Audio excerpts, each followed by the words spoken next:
Yaxshi xabar eshitdim. Ajoyib xabar. Ishlab chiqarilganiga 30 yil bo'lgan mashinalar taqiqlash, harakatlanishni taqiqlash haqidagi qonun olib tashalibdi. Даже qayta ko'rib chiqilish o'sha platformadan ham olib tashalibdi. Juda ham yaxshi, xursand bo'ldik. Lekin yana bilmadim. Ishqilib shu narsa shu bilan yakunlanishini istab qolamiz. Bu narsa o'zi farani kunduz yoqib yurish degan paytlardan beri challenge bo'lib kelyapti. Shunaqa ajoyib qonunlar to'xtatishiga tilakdoshman va yana bitta narsani iltimos qilardim. Agar shu ko'rib turgan bo'lsa, shu qonunni chiqaradigan akalar 50 yillik mashinalar, 50 yillik mashinada yil bo'lmaydi. Yana takroran aytaman. Texnik nazoratni kuchaytiringlar.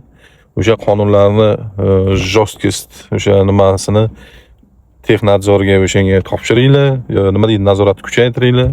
Ekologik chiqimlarni o'lchanglar mashinalardan. O'shanga qarab, o'shanaqa bo'lsa, juda ham yaxshi bo'lardi.